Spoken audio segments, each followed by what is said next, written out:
வணக்கம். என் பேர் முத்து விஜய். பிக்சலிசமோட இன்னொரு வீடியோக்கு உங்களை வரவேற்கிறேன். இன்னைக்கு நம்ம மேக்புக் ப்ரோ M3யோட ஒரு ஃபுல் ரிவ்யூன்னு சொல்லலாம். இது வந்து நான் ரொம்ப நாள் யூஸ் பண்ணியிருக்கேன். இந்த வீடியோ எடுக்கிற டைமில் வந்து என்கிட்ட லேப்டாப் இல்லை, அதாவது ஃப்ரேம் காலியாக இருக்குது. பட் வந்து இந்த லேப்டாப்பை நான் ஓரளவுக்கு கொஞ்சம் எக்ஸ்டென்சிவாக யூஸ் பண்ணியிருக்கேன். அண்ட் இதோட ஒரு எப்படி சொல்கிறது, இதோட ஒரு இந்த சீரீஸ்ல இருக்கிற ஒரு laptop MacBook Air M3. So அதை வந்து நான் ரொம்ப எக்ஸ்டென்சிவாக யூஸ் பண்ணியிருக்கேன். ஸோ ரெண்டுத்தையும் கம்பேர் பண்ணி தான் ஒரு ரிவ்யூ மாதிரி கொடுக்க போகிறேன். லைக் பர்ஃபார்மன்ஸ் பேசிஸில் மற்ற இதில் எல்லாத்துலேயும் வந்து நான் உங்களுக்கு ஒரு ஓவரால் எக்ஸ்பீரியன்ஸ் சொல்கிறேன். டைம் வேஸ்ட் பண்ண வேண்டாம், வீடியோக்குள்ளே போகலாம் வாங்க.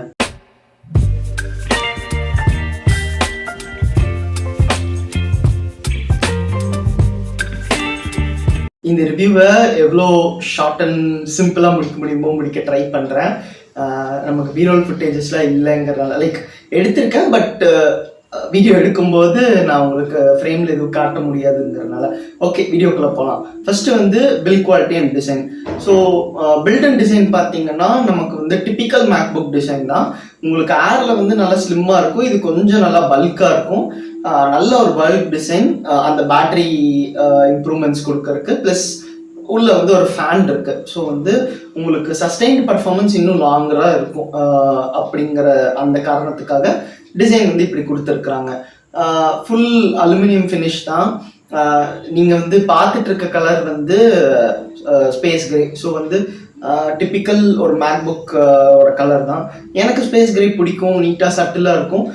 பட் இந்த மேக்புக் ப்ரோ M3 இந்த மாதிரி இதுலலாம் தான் அந்த ஸ்பேஸ் பிளாக் வந்ததுன்னு நினைக்கிறேன்.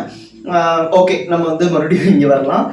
வெயிட் இதனால கொஞ்சம் நல்லா தெரியுது. லைக் மேக்புக் ப்ரோ ஏரோட இது வந்து நல்லாவே வெயிட்டாக இருக்குது, நல்லா பல்காகவும் இருக்குது. ஸோ பேக்கில் வந்து இன்னும் கொஞ்சம் எக்ஸ்ட்ரா ஸ்பேஸ் இருக்கும். ஸோ அது வந்து நோட் பண்ணிக்கோங்க. அண்ட் அடுத்து வந்து டிஸ்பிளேக்கு போகலாம். டிஸ்பிளே பார்த்தீங்கன்னா நம்ம பார்த்துட்டு இருக்கிறது வந்து ஒரு 14 இன்ச் டிஸ்பிளே சைஸ் தான். ஸோ 14 இன்ச் உங்களுக்கு வந்து இது வந்து ஒரு மினி எல்இடி பேனல். ஸோ வந்து உங்களுக்கு ஏரில் வந்து உங்களுக்கு வந்து லிக்விட் ரெட்டினா டிஸ்பிளே அப்படின்னு சொல்லிட்டு அந்த நார்மல் ஒரு எல்சிடி பேனல் சொல்லுவாங்க. உங்களுக்கு ப்ரோஸ் போனோடனே மினி எல்இடி வர ஆரம்பிச்சிடும். ஸோ வந்து மேக்புக் ப்ரோ M4லேயும் அதே தான். இப்போ கூடிய சீக்கிரத்துலேயே M5 வர போகுது. வெயிட் பண்ணி பார்க்கலாம். பட் இப்போதைக்கு நான் சொல்கிறேன், லைக் இது வந்து ஒரு மினி எல்இடி பேனல். இது வந்து ஒரு ஓலெட் இல்லை, பட் ஒரு ஓலெட்டுக்கு க்ளோஸராக கொண்டு போகிற ஒரு டெக்னாலஜி மாதிரி. ஸோ நிறைய மினி எல்இடிஸ் இருக்குதோ அது எல்லாத்தையும் வந்து இண்டிவிஜுவலாக லைட் பண்ணி கொண்டு வர ஒரு டெக்னாலஜி. ஓலெட்டோட ஒரு ரீப்ளேஸ்மெண்ட் மாதிரி ஆப்பிள் வந்து கன்சிடர் பண்ணுறாங்க. லைக் ஓலெட்டுக்கு ஒரு ஸ்டெப் கீழேங்கிற மாதிரி வச்சுக்கலாமே. சில அட்வான்டேஜஸும் இருக்குது, பட் வந்து நல்ல டீப் பிளாக்ஸ், நல்ல கான்ட்ராஸ்ட் கிடைக்குது. இது வந்து நான் உங்களுக்கு இந்த ஃபுட்டேஜில் வந்து எடுத்த ஃபோனில் இருக்க குவாலிட்டி வந்து உங்களுக்கு பார்க்க முடியாது. பட் ரியல் லைஃப் நீங்கள் எக்ஸ்பீரியன்ஸ் பண்ணிங்கன்னு தெரியும். ஒரு ஏரையும் ஒரு ப்ரோவையும் கம்பேர் பண்ணும்போது நல்ல ஒரு கான்ட்ராஸ்ட் ரேஷியோ, நல்ல டீப் பிளாக்ஸு, இதெல்லாம் நீங்கள் ஃபீல் பண்ணலாம். இன்னும் கொஞ்சம் பிரைட்னஸ் லெவல்ஸ் இதெல்லாம் கொஞ்சம் இது பண்ணலாம். ஸோ ப்ரோங்கிற அந்த பேருக்காக அடிஷ்னல் ஃபீச்சர்ஸ் வந்து கொட்டி கொடுத்துருக்குறாங்க. பட் வேறு எதுவும் டிஃப்ரென்ஸ் இல்லை டிஸ்பிளேல. உங்களுக்கு சைஸ் டிஃப்ரென்ஸ் இருக்குது. இங்கே வந்து ஏரில் 13 and 15, இங்கே 14 and 16. அண்ட் ஃபேஸ் ஐடியில் எதுவும் கொடுக்கல, அதே ஃபிங்கர் பிரிண்ட் இது தான். உங்களுக்கு வந்து மற்றபடி வந்து ஓவரால் பில்ட் டிசைன் டிஸ்பிளே இதெல்லாம் அதே மாதிரி தான். பர்ஃபார்மன்ஸில் வந்து உங்களுக்கு எங்கே டிஃப்ரென்ஸ் வருதுன்னா ஃபேனில் மட்டும்தான். ப்ளஸ் வந்து கோர் ஸ்பிளிட் அப் பேஸ்ட் வந்து கான்ஃபிகரேஷன். ஸோ உங்களுக்கு உங்கள் கான்ஃபிகரேஷன் பொறுத்து கோர் ஸ்பிளிட் அப் வந்து மாறும். அது நம்ம கஸ்டமைஸ் பண்ணுறது. பட் வந்து அதே கோர் செட்டப் ஆல்மோஸ்ட் நீங்கள் வந்து மேக்புக் ஏர்லேயும் அச்சீவ் பண்ணலாம். ப்ரோவில் இன்னும் கொஞ்சம் கோர்ஸ் அதிகமாக போகிற மாதிரி பார்த்துக்கலாம். நம்ம அதிகமான கோர்ஸ் போக போக சிப்செட்டோட நேமிங்கே வேறு மாதிரி ஆகிடும். M3 அதுக்கப்புறம் நிறைய கோர்ஸ் போக போக M3 ப்ரோ, அதோடய நிறைய கோர்ஸ் வேணும்னா M3 மேக்ஸ் இந்த மாதிரி போகும். பட் வந்து ஏரில் நமக்கு அந்த ஆப்ஷனில் வெறும் M3 மட்டும்தான். ப்ளஸ் இதுக்கு வந்து உங்களுக்கு டிஃபால்ட்டாகவே 70 or 96 வாட் சார்ஜர்லாம் கொடுத்துருவாங்க மேக்புக் ப்ரோக்கு. பட் ஏரில் வந்து உங்களுக்கு 30 வாட்ஸ் சார்ஜர் தான் இருக்கும். வேணும்னா நம்ம அப்கிரேட் பண்ணிக்கலாம். பர்ஃபார்மன்ஸ் பற்றி பேசும்போது நல்லா இருக்குன்னு சொல்லுவேன். M3 ஏர்ல இந்த பர்ஃபார்மன்ஸ் நம்ம பார்த்துருக்கோம், நல்லா ஸ்மூத்தாக ரிலையபிளாக இருக்கும். இதுலேயும் அதே மாதிரி தான் இருக்குது. பட் M3 ஏர்ல நான் நிறைய டைம் வந்து அந்த சஸ்டெயின்ட் பர்ஃபார்மன்ஸ் நோட்டீஸ் பண்ண மாட்டேன், டக்குன்னு வந்து ட்ராப் ஆகும். இங்கே வந்து கொஞ்சம் பர்ஃபார்மன்ஸ் வந்து அந்த கிராஃப் வந்து இப்படி போகுதுன்னா டக்குன்னு இறங்க மாட்டேங்குது, ஒரு ஸ்ட்ரெயிட் லைன் மெயின்டைன் பண்ணுதுன்னு சொல்லுவேன். இதுக்கு காரணம் ஃபேனு. ஸோ வந்து ஃபேன் நான் எப்போல்லாம் நோட்டீஸ் பண்ணியிருக்கேன்னா, ரொம்ப ஹெவியாக ஏதாவது இது பண்ணும்போது லைட்டாக ஃபேன் ஓடுறது நோட்டீஸ் பண்ணியிருக்கேன். ரொம்ப ஹெவி நாய்ஸ், ரொம்ப ஒரு யூஸ் பண்ண முடியாத மாதிரி, இல்லைன்னா ரொம்ப இந்த மாதிரிலாம் இருக்காது. த்ராட்டில் ஆன மாதிரி பெருசாக பார்க்கல. ஸோ ஒரு ப்ரோ ஒர்க் ஃப்ளோவுக்கு அது வந்து ஒரு நல்ல விஷயம்னு சொல்லுவேன். ஸோ நிறைய வீடியோ எடிட்டிங் பண்ணுறீங்கன்னா மேக்புக் ப்ரோ பார்க்கறது எப்போவுமே சஜஸ்டட். ஸோ பர்ஃபார்மன்ஸ் பற்றி பேசும்போது வேறு எந்த டிஃப்ரென்ஸும் இல்லை உங்களுக்கு. டிப்பிக்கல் M3 எப்படி பர்ஃபார்ம் பண்ணுமோ அந்த மாதிரி நல்லாவே பர்ஃபார்ம் பண்ணுது. பேட்டரி லைஃப் பற்றி பார்த்தீங்கன்னா உங்களுக்கு வந்து ஏர்லே வந்து உங்களுக்கு எப்போவுமே ஒரு நல்ல பேட்டரி லைஃப் எக்ஸ்பெக்ட் பண்ணலாம். பட் வந்து ப்ரோவில் நீங்கள் போகும்போது உங்களுக்கு அதை விட இன்னும் பேட்டரி லைஃப் நல்லா எக்ஸ்பெக்ட் பண்ணலாம்.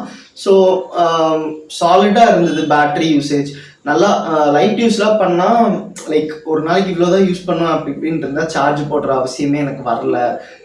நல்லா இருந்தது, யூஸ் பண்ணுறதுக்கு நல்லா இருந்ததுன்னு சொல்லுவேன். மேக்கில் வந்து எஸ்பெஷலி இந்த ப்ராசஸர் வந்ததுக்கப்புறம் நான் வந்து சார்ஜ் போடணும் அப்படி இப்படிங்கிற ஒரு ஹரிபரி இருக்கிற மாதிரி இருக்காது மற்ற விண்டோஸ் லேப்டாப்ஸ்லாம் கம்பேர் பண்ணும்போது. அந்த சார்ஜிங், அந்த பேட்டரி லைஃபே நல்லா இருக்கும். ரொம்ப ஹெவியாக யூஸ் பண்ணிங்கன்னா கொஞ்சம் டக்குன்னு ஒரு 3 hours 4 hours வந்து பேட்டரி காலி ஆகிடும். பட் வந்து லைட் யூசேஜுக்கு வந்து மேக்ஸ் வந்து இருக்கலே செம பெஸ்ட்டான option. Light video edits, light gaming இந்த மாதிரி பண்ணுறீங்கன்னா கூட உங்களுக்கு அவ்வளோ சீக்கிரத்திலே பேட்டரி வந்து கம்மி ஆகாது. ஸோ வந்து அதெல்லாம் வந்து கொஞ்சம் கன்சிடர் பண்ண வேண்டிய விஷயம். நிறைய வந்து ஸ்க்ரால் பண்ணுவேன், நிறைய லைட் யூஸ் பண்ணுவேங்கிறவங்களுக்குலாம் மேக் புக்ஸ் வந்து பெஸ்ட்டு. இது ப்ரோ லேப்டாப்புங்கிறதுனால இன்னும் பெட்டர் பேட்டரி லைஃப் தருது ஏரை விட. அண்ட் உங்களுக்கு வந்து சார்ஜிங்கும் நம்ம டக்குன்னு வந்து ஒரு 96 watt அடாப்டர் வச்சு டக்குன்னு வந்து ஏற்றிக்கலாம். ஒரு 1.5 மணி நேரத்துலேயே வந்து ஃபுல் சார்ஜ் பண்ணிக்கலாம். இந்த மாதிரிலாம் இருக்கிற இதனால உங்களுக்கு வந்து இன்னும் பெட்டராக இருக்குது. அண்ட் மேக்புக் ப்ரோனால நான் இதோட பீரோல்ஸ் எடுக்கல. உங்களுக்கு வந்து நிறையா போர்ட்ஸ் வந்து இருக்குது, லைக் வந்து மைக்ரோ எஸ்டி, அதுக்கப்புறம் டைப் சியே நிறையா இருக்குது. இந்த மாதிரிலாம் ஆப்ஷன்ஸ் இருக்குது. ஈத்தர்நெட் போர்ட் வேணும்னா எடுத்துக்கலாம், இந்த மாதிரிலாம் இருக்குது. ஸோ வந்து இந்த விஷயங்கள்லாம் வந்து ப்ரோ லேப்டாப்பாக பார்க்கும்போது ஆப்பிள் நல்லா பண்ணியிருக்காங்க அப்படின்னு சொல்லுவேன்.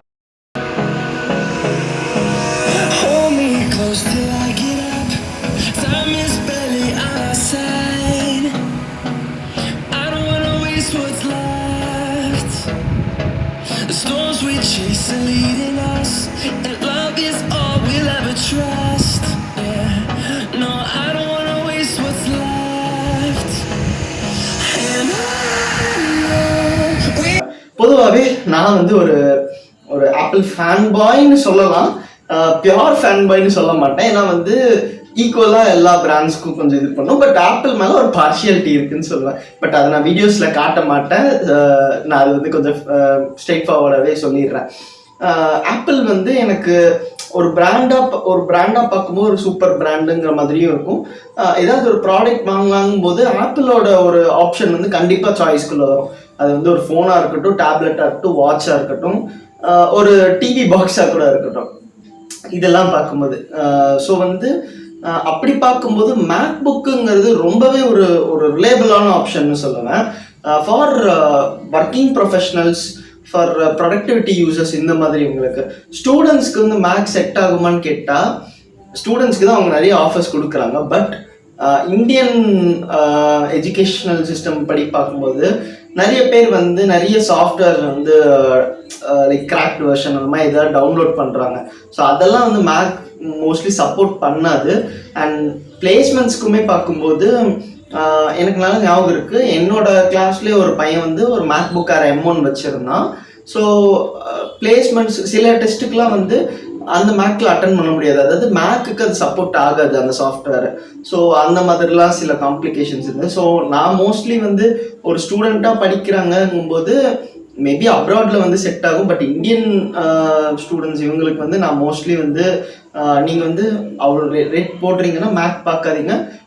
உங்களுக்கு வந்து அதை விட லைக் ஒரு பெட்டர் விண்டோஸ் லேப்டாப்பே கிடைக்கும் அப்படின்னு தான் சொல்லுவேன். பட் ஒரு ப்ரொடக்டிவிட்டி யூசர், ஒரு audio creator, video creator, content creator, இந்த மாதிரி சில ஃபீல்ட்ஸில் இருக்கீங்க, இல்லைன்னா ஆப்பிள் ஈகோ சிஸ்டம் வேணும் அப்படின்னு பார்க்கும்போது நீங்கள் மேக்ஸ்குள்ளே கண்டிப்பாக வந்து தான் ஆகணும். அண்ட் உங்களுக்கு ஏர் 10லங்கும் போது உங்களுக்கு ஸ்ட்ரெயிட்டாக அடுத்த ஆப்ஷனே ப்ரோ தான். ஸோ வந்து ஏருக்கும் M3 ஏருக்கும் M3 அதாவது பேஸ் ப்ரோக்கும் வந்து இருக்க டிஃப்ரென்ஸே ஓரளவுக்கு சிக்னிஃபிகண்டான டிஃப்ரென்ஸ் தான். நான் கூட ரொம்ப இருக்காதுன்னு நினச்சேன், பட் அந்த சஸ்டெயின்டு பர்ஃபார்மன்ஸ் வந்து உங்களுக்கு ஒரு டிஃப்ரென்ஸ் கிரியேட் பண்ணுது பர்ஃபார்மன்ஸில். ஸோ வந்து அதுவே வந்து ஒரு ஒரு எப்படி சொல்கிறது, ஒரு ஒரு கைண்ட் ஒரு இவ்வளோ பெரிய டிஃப்ரென்ஸுங்கிற மாதிரி வச்சுக்கலாமே. இத்தனோட டிஃப்ரென்ஸ் இல்லை, இவ்வளோ பெரிய டிஃப்ரென்ஸு. அதே நீங்கள் வந்து M3 Pro, M3 Maxன்னு போக போக டிஃப்ரென்ஸ் சைஸ் வந்து பெருசாகிட்டே போகும். ஸோ வந்து காஸ்ட்டும் அதுக்கேற்ற மாதிரி அதிகமாகிட்டே போகும். உங்களுக்கு வந்து இந்த M3 வந்து லான்ச் ஆகும்போதே 1,70,000 இருக்குது இருந்துச்சு. நம்ம பார்த்துட்டு இருக்க வேரியன்ட் வந்து 24,512. அப்போவே வந்து உங்களுக்கு அவ்வளோ இருந்தது. இப்போலாம் உங்களுக்கு வந்து ஆக்சுவலி M3 கிடைக்கிறது இல்லை, M4 தான். M4க்கும் சேம் ரேட்ஸ் தான். பட் வந்து நீங்கள் வந்து M3 Pro or M4 Pro, M3 Max or M4 Max இந்த மாதிரி பார்க்குறீங்கன்னா 2 lakhs, 2.5 lakhs, 3க்கு மேலே போயிடும். அந்த ரேட்டுக்கு நீங்கள் வந்து அழகாக ஒரு பைக்கே வாங்கிட்டு போயிடலாம்.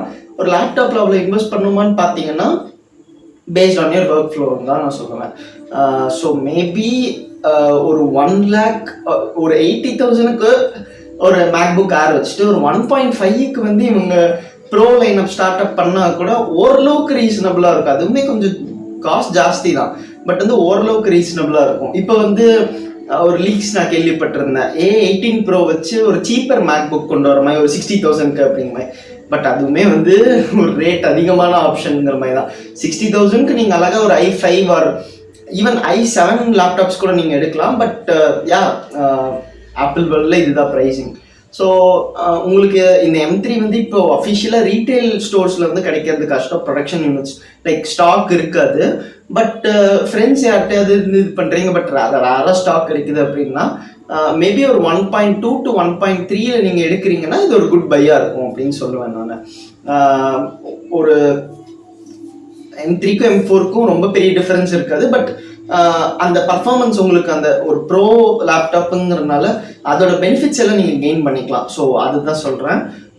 ஸோ இந்த ஆப்ஷன் நீங்கள் கன்சிடர் பண்ணுறீங்க, ஒரு 1.2 to 1.3ல கன்சிடர் பண்ணுறீங்கன்னா மேபி M3 வந்து இருக்கான்னு பாருங்கள். ஏதாவது யூனிட்ஸு எங்கேயாவது ட்ரஸ்டட் செல்லர்கிட்ட இருக்கான்னு பாருங்கள். இருந்துச்சுன்னா கண்ணை மூடிட்டு வாங்கலாம், தப்பில்லை.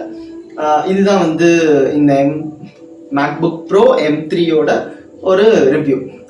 இது வந்து என்னோட பாயிண்ட் ஆஃப் வியூ. உங்கள் பாயிண்ட் ஆஃப் வியூ என்னங்கிறத கீழே கமெண்ட்ஸ் சொல்லுங்கள். வீடியோ பிடிச்சிருந்தா லைக், பிடிக்கலன்னா டிஸ்லைக். மறக்காம சப்ஸ்கிரைப் டு பிக்சலிசம்.